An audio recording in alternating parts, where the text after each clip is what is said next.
Na lecos vystačíme hrubou silou, ale třeba utažení šroubku ve skřínce není utažení opasku u padajících kalhot. Při šroubování nám síla v prstech stačit nemusí, ale jako tradičně jsou tu ještě černé ovce. Rozlišujeme do těch základních 3 skupin. První je akumulátorový šroubovák, kterým se víceméně dá pouze šroubovat. Druhá kategorie jsou akumulátorové vrtací šroubováky. A třetí kategorie je ještě kombinované vrtací šroubováky, které jsou vlastně i s tím příklepem. A jakých vlastností by si měl zákazník všímat? Kapacita těch baterek, tvrzené plasty, to znamená, i když mi ta vrtačka spadne, přesto vydrží. Co se týče vyvážení do ruky, příjemná, co se týče stability, nebolí zápěstí na konci pracovního dne. Kroutící moment, kapacita baterie, kvalita vrtáků, to je jenom část věcí, které zajímaly testující. Obyčejný spotřebitel se k těmto informacím někdy ani nedostane. Není divu, výrobky sami toho o sobě moc neřeknou, ale jsme tu ještě my. Koupili jsme celkem 14 vzorků, vybírali jsme jak mezi těmi levnými od zhruba 300 korun, ale vzali jsme tam i několik dražších modelů, které stojí až třeba 2700. Při testování akušrobováku jsme sledovali hlavní věci, které napadnou spotřebitele při nákupu tohoto produktu. To znamená počet bitů, přídavné vybavení, kroutící moment, jeho nastavitelnost, jak dlouho baterie vydrží, jak dlouho se nabíjí a jakým způsobem ta energie u toho akušrobováku pracuje. Model Hitachi DB3DL2 Aku testující jako jediný kvůli nebezpečí zranění vyřadili z testu. Kloubové spojení nebylo dostatečně pevné, při neočekávaném sklopení hrozilo stisknutí prstu. Kryt motoru se zahříval a navíc chyběl návod v češtině.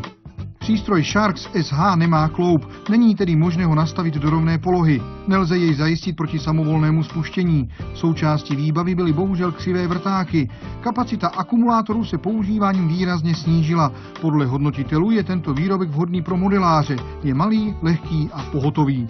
Velké rozdíly byly v době nabíjení, zatímco Narek se nabíjí 30 minut a má ještě druhou záložní baterii, takže můžete pracovat téměř nepřetržitě. Tak Black & Decker se nabíjí 12 až 15 hodin, ale ještě větší problém je, že některé ty šroubováky vůbec nemají nějakou signalizaci toho, jestli se zrovna nabíjejí nebo jestli už jsou dobité. Skill 2436 AA nemá indikaci nabití akumulátoru ani možnost nastavení utahovacího momentu. Také nemá kloub, pouze pistolovou polohu. Tento šroubovák je vhodný pro nahodilé nenáročné operace, třeba pro modeláře, protože je velmi malý a lehký.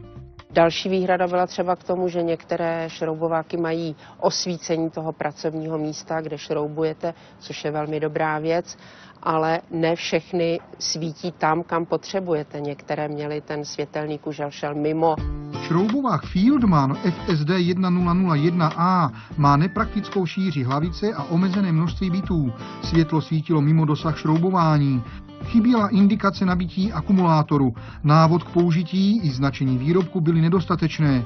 Je to šroubovák vhodný na nenáročné práce v domácnosti. Přestože stál akumulátorový šroubovák Bosch pouhých 990 korun, obsadil pěkné 4. místo. Plusem byl dobíjecí stojánek na šroubovák, na němž byly umístěny bity.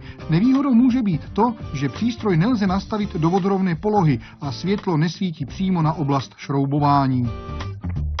Aku vrtací šroubovák Narex jako jediný zvládal i šroubování do velmi tvrdého dřeva. Kladem byla možnost nastavení utahovacího momentu, vypínání při překročení maximálního momentu, 2 baterie, stojánek na dobíjení obou baterií a postupná regulace otáček.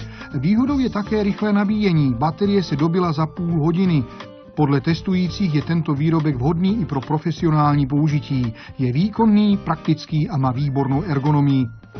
Vítězem testu se stal přímý šroubovák AEG. Nabízí možnost nastavení utahovacího momentu, 2 rychlosti šroubování, 2 baterie, rychlé nabíjení, samostatný i dobíjecí stojánek na 1 baterii.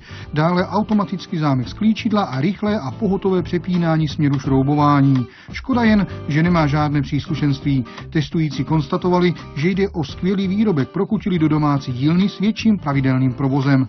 Před výběrem akumulátorového šroubováku byste si měli hlavně uvědomit, co s ním budete dělat.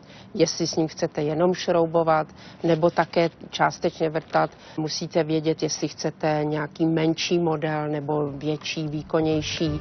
Měli byste si ho vyzkoušet v ruce, protože některé ty šroubováky jsou objemné, malá útlá ruka ho neuchopí, některé jsou zase hodně titěrné.